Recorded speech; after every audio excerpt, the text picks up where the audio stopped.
Hilos importantes de la radiación que nos rodean. Selene, parte 2. Mucha gente sabe sobre el antiguo imperio de Atlántida, que estaba ubicado en una isla larga que se extendía casi por todo el océano Atlántico actual, de norte a sur. En esta isla, o más bien el continente, se ubicaron grandes residencias en muchos lugares. Había enormes edificios y templos. En esta sección sobre Selene es posible hablar sobre el contexto que llevó a la caída de este poderoso imperio. En el momento del mayor fracaso de la gente de la Atlántida, incluidos los propios gobernantes, los reyes Orokun y Ororun en lo alto de Valhalla, Odionar recibió una orden que le trajo Hermes del propio Mercurio desde los pasillos del castillo del Grial. Este comando contenía la detención del crecimiento adicional de la gente de la tierra Atlante, que comenzaron a considerarse dioses, abusaron de las fuerzas de los ayudantes y esclavizaron a los pueblos de los continentes distantes, a quienes consideraban inferiores. Todo eso debía ser llevado a su fin para que se pudiera crear un suelo renovado en la tierra para las nuevas generaciones de personas que ya serían despojadas de su fuerza sobre los servidores esenciales que operan en la tierra y quienes se les inculcaría la necesidad de una mayor humildad para cooperar con ellos.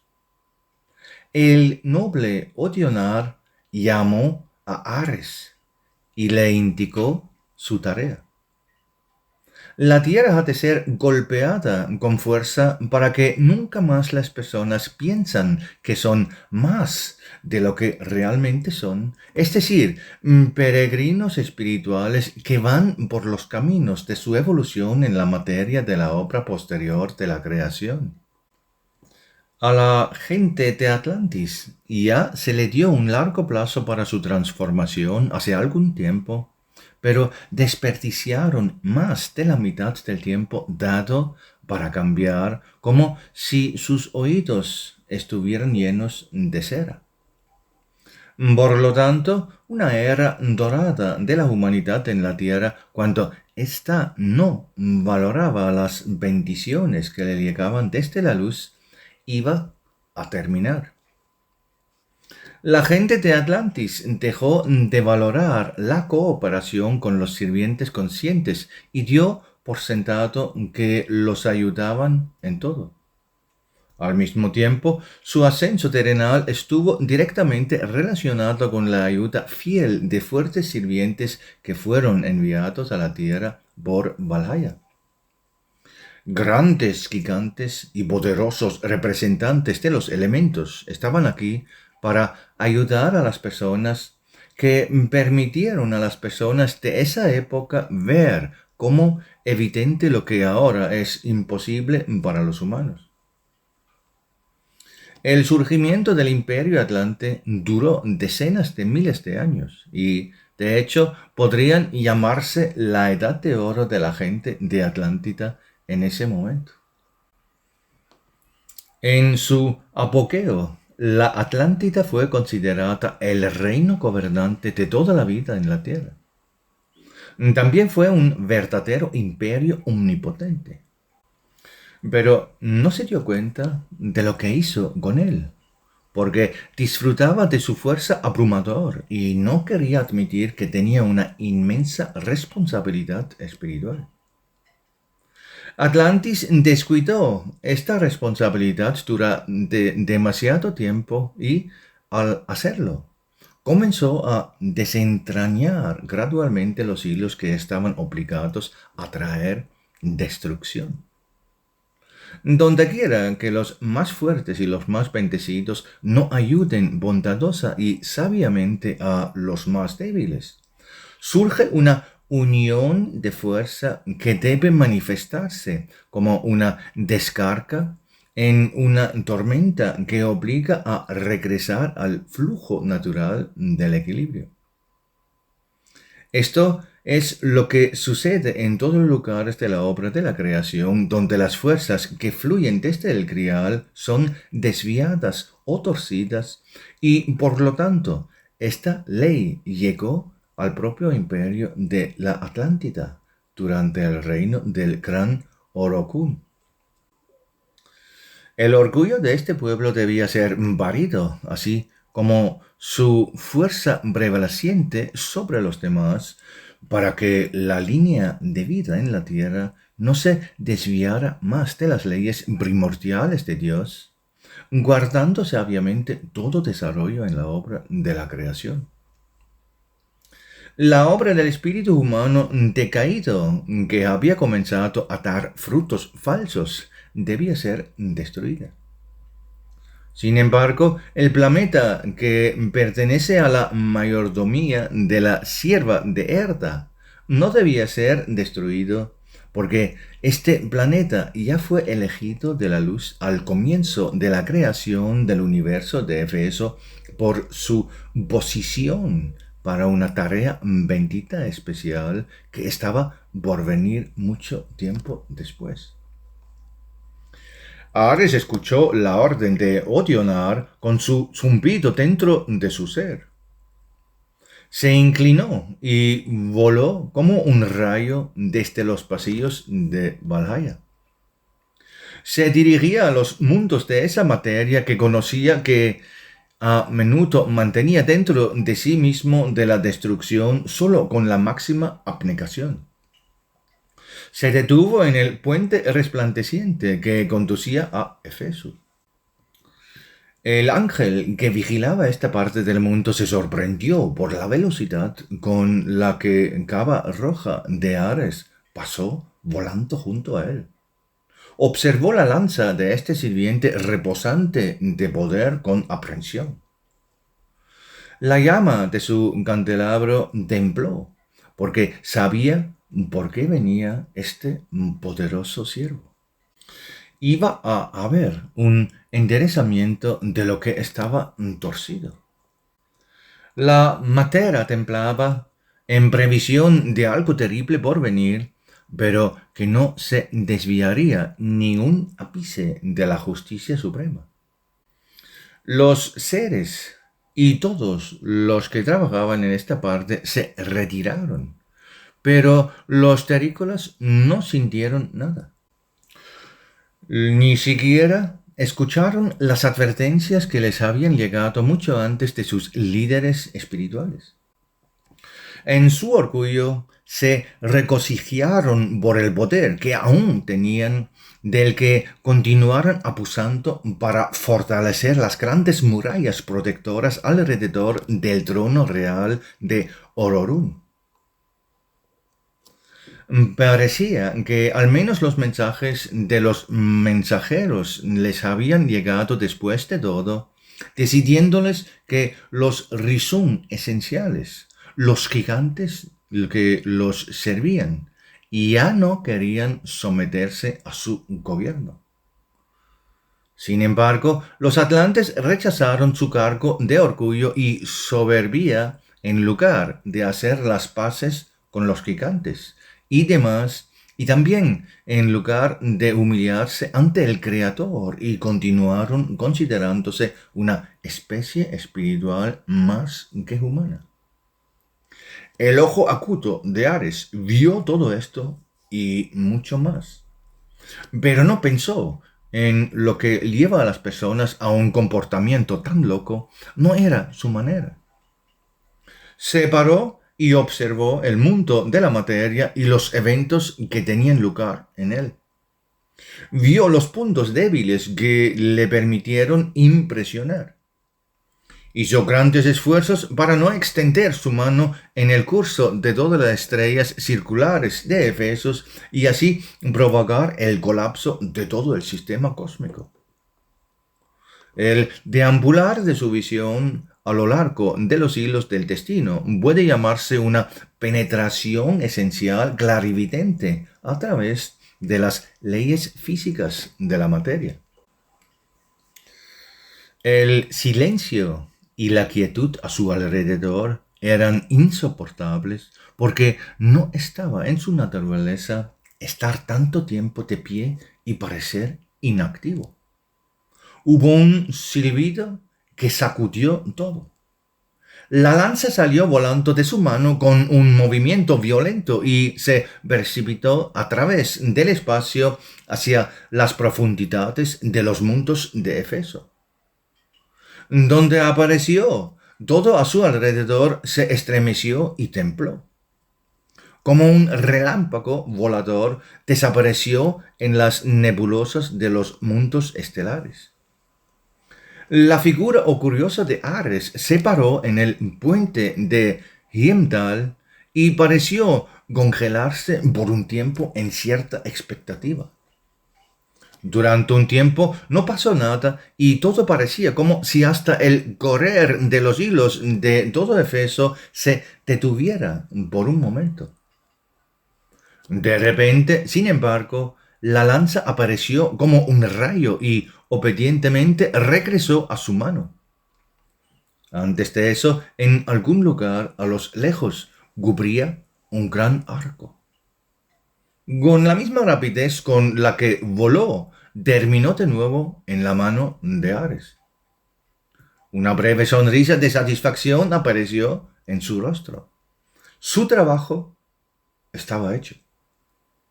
Con la misma velocidad con la que apareció, este sirviente de la luz de aspecto amenazante pero leal regresó a su hogar cerca de Valhalla.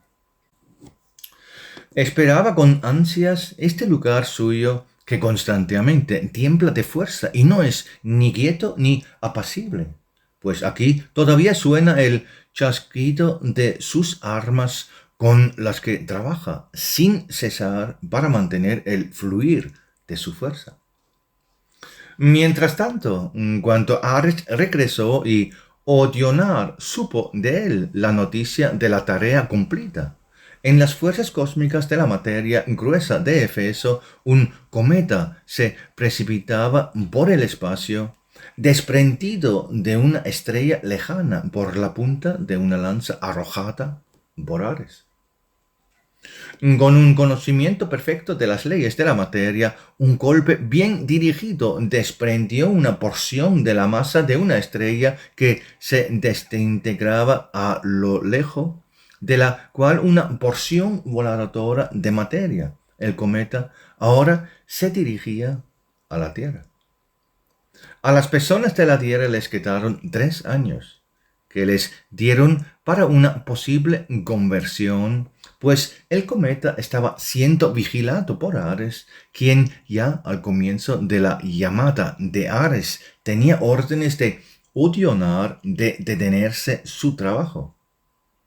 Si el pueblo cambia hasta en el último momento para mejor y demuestra su verdadero esfuerzo por humillarse en su orgullo. Hateine observó el cometa y esperó la orden de Odionar para detenerlo o desviarlo. Con su clara visión ya sabía de antemano la intención de Ares, con lo cual hizo exactamente lo que hizo. Interiormente se inclinó ante su clarividencia e ingenio con el que puso todo en marcha. Ella también había preparado cuidadosamente fuerzas para desviar el cometa de su curso. Ha pasado un año terrestre desde la advertencia. Con un aleteo de la capa de Ares, su planeta que orbita en el sistema solar cercano a la Tierra, conocido hoy como Marte, brilló en su color rojo, anunciando que su amo y regente estaba cerca.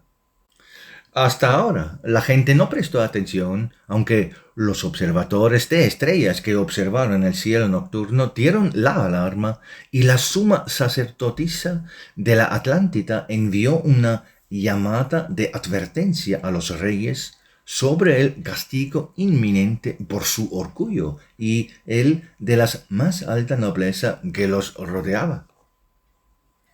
Pasó otro año y el planeta de Ares se acercó tanto que los cráteres de su superficie roja se podían ver casi a simple vista.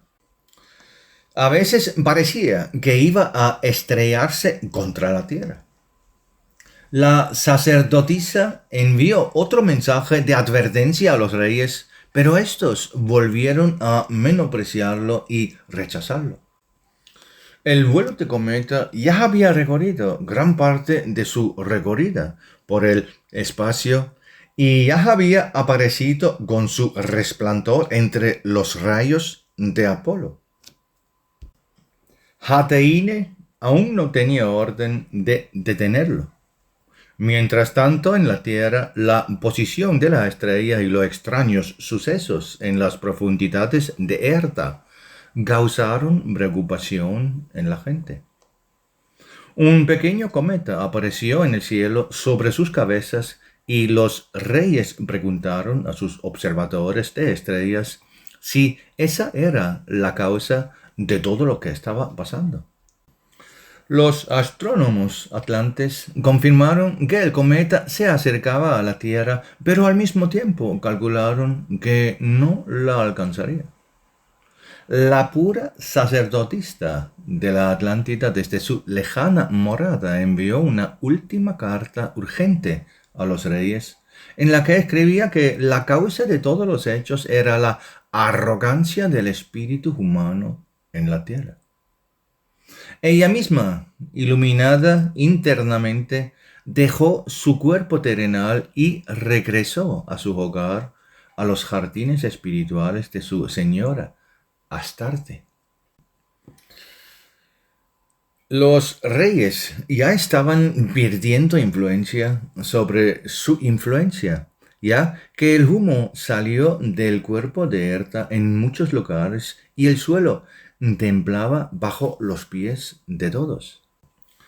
Los grandes dragones que hasta ahora habían servido fielmente a la gente se negaron a servir y volaron a las altas montañas, donde solía estar la sede de la suma sacerdotisa de la Atlántida.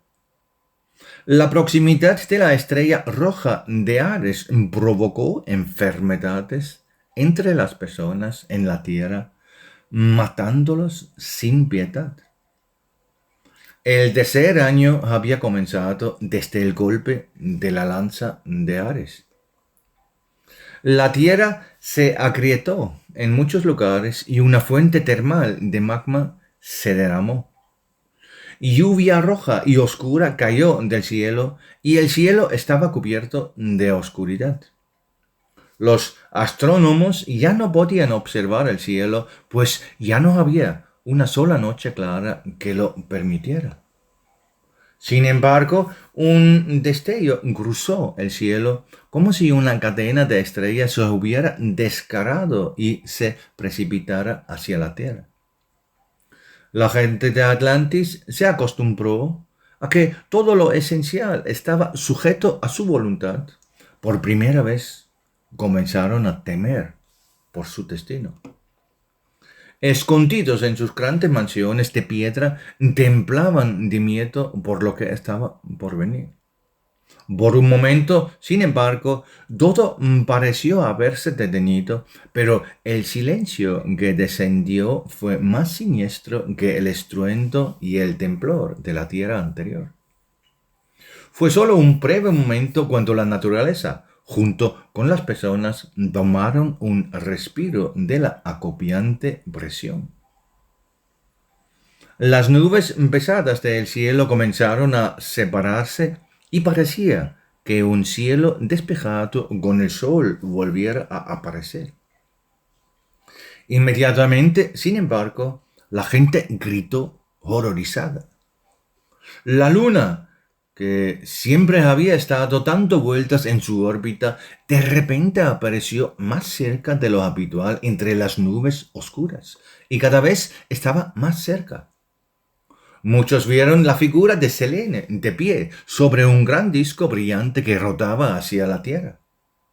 Su rostro estaba indescribiblemente triste, porque un cometa puesto en movimiento por Ares golpeó su cuerpo material de la Luna en el lado opuesto a la Tierra y así lo desvió de su curso.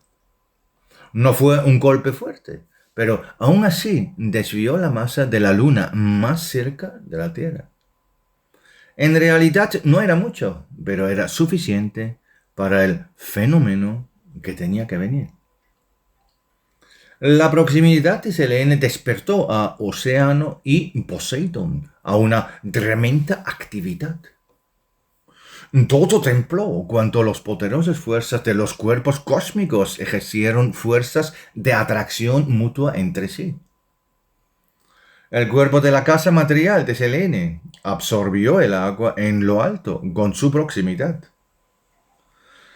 Todos los mares y océanos se derramaron desde las costas y como una sola ola poderosa se precipitaron hacia el interior de la masa terrestre.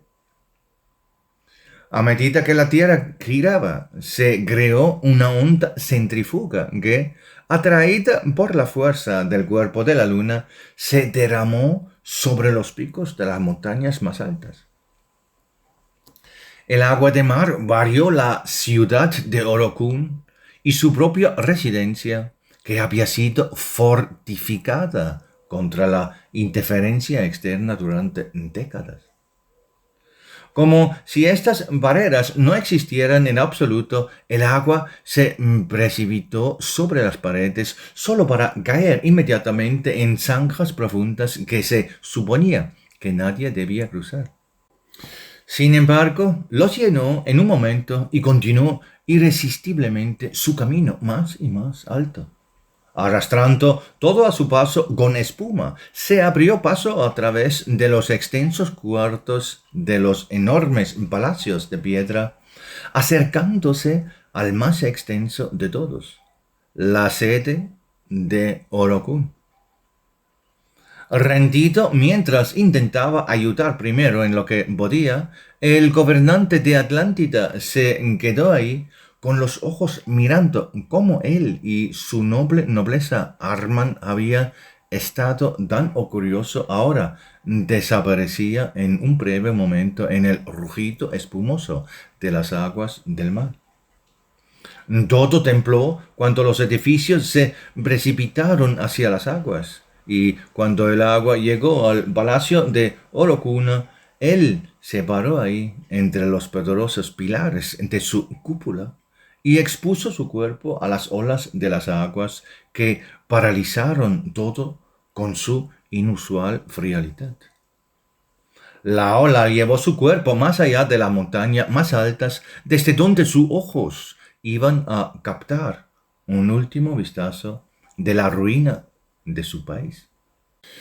Después de que el espíritu de Orocún fue separado, su fuerte cuerpo se volvió bastante rígido por el frío del agua y se hundió en las profundidades, que ahora se extendían por todas partes donde solía haber una vida floreciente y benditos huertos adquiridos por los laboriosos habitantes de la Atlántida que pertenecían a los más bajos, casta y esclavos. Ahora no había personas, árboles o incluso edificios que se estuvieran hundiendo a medida que las placas continentales se abrían bajo la presión del agua, que se convertiría en un fondo marino profundo durante las próximas decenas de miles de años.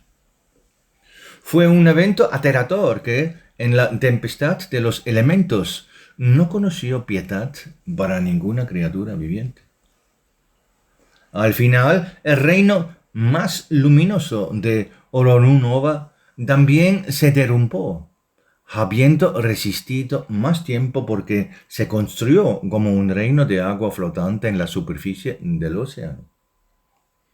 Las estructuras que previamente habían flotado en la superficie durante milenios, aunque de origen pétreo, ahora se estaban subvirtiendo y hundiendo lentamente en las profundidades de las aguas oscuras. Son estos restos de los edificios del Imperio Ororum los que surgirán en un momento determinado para contarle a la humanidad de hoy sobre el orgullo de la antigua civilización que se encontraba mucho más alto en su conocimiento espiritual que la humanidad de hoy. Pilares de la talla de los cuales los hombres nunca han visto antes testificarán cómo ningún engreimiento humano puede llegar más alto de lo que la sabia voluntad de Dios permitiera. Al igual que las imágenes de los antiguos, todo testificará y advertirá de manera similar sobre el gran recuerdo de la fatalidad que nuevamente se cierne sobre la humanidad de hoy.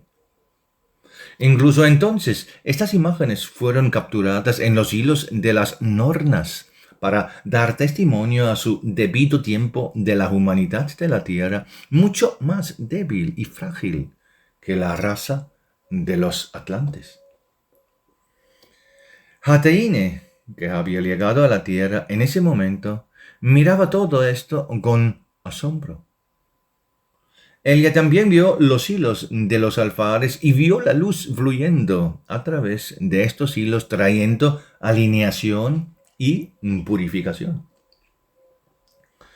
Justicia del Padre de todos los mundos, susurró la doncella para sí misma, sabiendo ahora y con algún tiempo de anticipación que no la detendrían y que la tarea de Ares se completaría hasta el final. Como una pequeña bola de color blanco grisáceo, la luna rodó alrededor de la Tierra, estando siempre más cerca por un momento y luego más lejos. Durante más de 40 días y noches, la luna osciló y su influencia mantuvo a todas las aguas muy por encima de sus lugares. Debido de la Atlántida, debido a la proximidad de la Luna y también gracias al trabajo anterior de los Risunos, los gigantes, toda la materia de la montaña se derrumbó y la una vez hermosa isla floreciente se hundió en las profundidades con todas las personas y animales, donde fue tragada por el calor de magma y posteriormente las aguas del océano se cerraron sobre la mayor parte del enorme continente. Como advertencia, solo quedaron unas pocas islas de este gran continente que persistieron hasta el día de hoy. El gran bamboleo de la luna duró muchos días. Solo entonces, por orden de Odionar, se le permitió a Hateine acercarse a la luna y con su suave toque estabilizarla en su desviación y devolver su órbita alrededor de Erda. Todo, poco a poco, se alivió y se calmó. A lo largo de los años de la Tierra, el agua retrocedió lentamente hacia los océanos y también llenó el espacio donde una vez estuvo la poderosa Atlántida. Esta intervención en el cuerpo de Erda provocó que los continentes que se salvaron de hundirse por completo cambiaran de aspecto y también de la altura con la que ascendían a los océanos. También debido a la inusual proximidad de la Luna, el eje del planeta se desplazó y de repente estuvo sujeto a un nuevo ciclo de estaciones. La nueva costa emergente se reverdeció gradualmente a medida que Sif llegó a los lugares, seres enviados para cuidar de las primeras plantas atrapadas en los acantilados blancos emergentes o en las áreas plantas fangosas que se extendían más hacia el interior. La vida estaba volviendo rápidamente donde había sido arrastrada por las corrientes hacia las profundidades de los mares. Además, donde nunca pudo haber habido verde antes, porque incluso antes de eso había áreas bajo el agua del mar, ahora había áreas cubiertas de musgo que brillan intensamente de pastos fértiles. Surgió gran parte del archipiélago actual, que se llama Irlanda, Escocia y también Inglaterra, que hasta entonces era solo una pequeña isla. Otras partes de los continentes que hasta entonces habían estado bajo el agua también salieron a la superficie. El peso del continente hundido de Atlántida los empujó a la superficie, convirtiéndolos en vastas costas. Los animales llegaron a los lugares recién emergidos que habían sido cuidadosamente llevados por los sirvientes de los pequeños seres y así pudieron salvarse milagrosamente. Nueva vida estaba despertando de nuevo en todas partes donde la destrucción había reinado décadas antes. La tierra poco a poco volvió a embellecerse, como si hubiera vuelto a salir del taller de los primeros alfares y elfos. Y así sucedió que después de mucho tiempo alejados de las aguas del océano, aparecieron en las altas colinas de varios continentes los primeros pueblos, a quienes se les permitió sobrevivir a los terribles acontecimientos para fundar una nueva tribu humana y así sentar las bases del nuevo desarrollo de la humanidad en la Tierra. Estas personas ya no tenían ningún conocimiento de la Atlántida porque su pie terrenal nunca había pisado este rico y poderoso continente.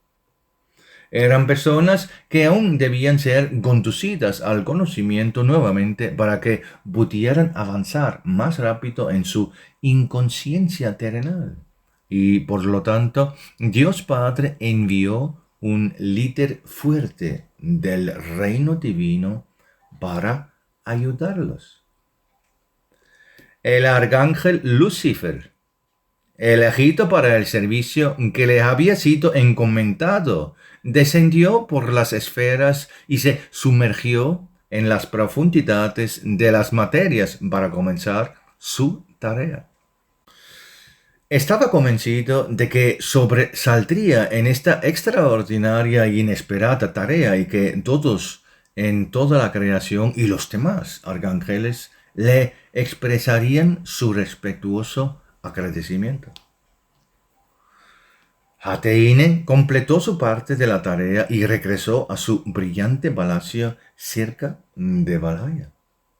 Selene volvió a dar vueltas tranquilamente alrededor de la Tierra, muy consciente de que estas personas que eran nuevas en la Tierra no sabrían durante milenios qué tipo de ayuda tienen para ellos y por lo tanto se perderían cada vez más en su separación de amigos y vecinos que residen en los reinos de los niveles más finos.